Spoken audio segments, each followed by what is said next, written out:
kechirasiz, 3-4 ta narsa bilan biz sizga shunchaki qurib bera olmaymiz. Machine learning umumiy katta soha bo'ladigan bo'lsa, uni bir qismi deep learning. Sizni 80% vaqtingiz datangiz, demak, ma'lumotlarga ishlov berishdan iborat bo'ladi. Uni tozalash va hokazo. Junior bo'lish uchun qanaqa ko'nikmalar bizdan yoki sizdan talab qilinishini ko'rib chiqamiz.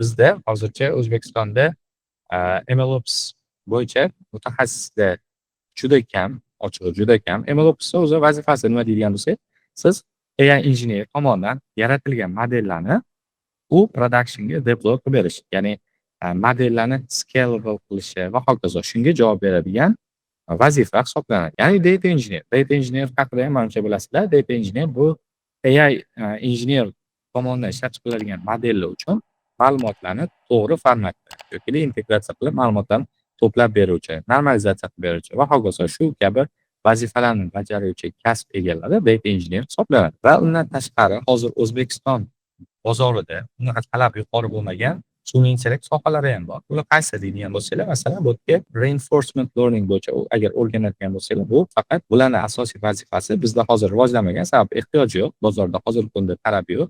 Bu asosan o'zini o'zi boshqaradigan robotlar yoki mashinalar va hokazo. Ya'ni bu agent o'zi o'rganib, deylik, o'z ma'lumotlarini to'g'rilab, xatolarni to'g'rilab, qayta o'rganib ketadigan algoritmga bizda reinforcement learning deyiladi.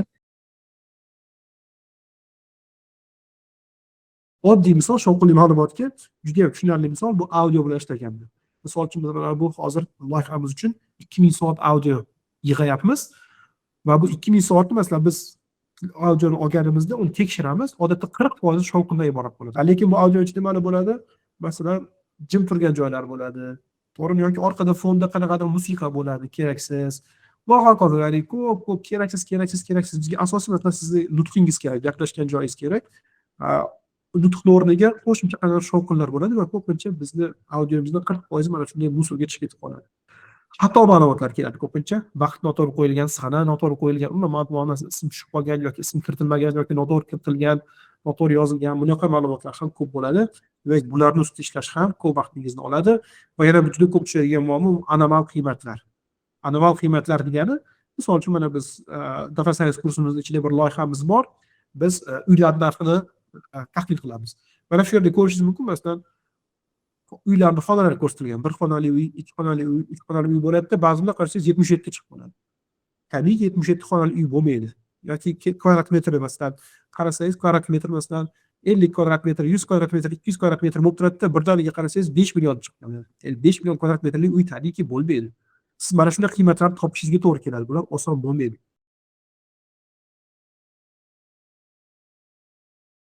Traditsionniy, klassik machine learningda biz nima qilamiz?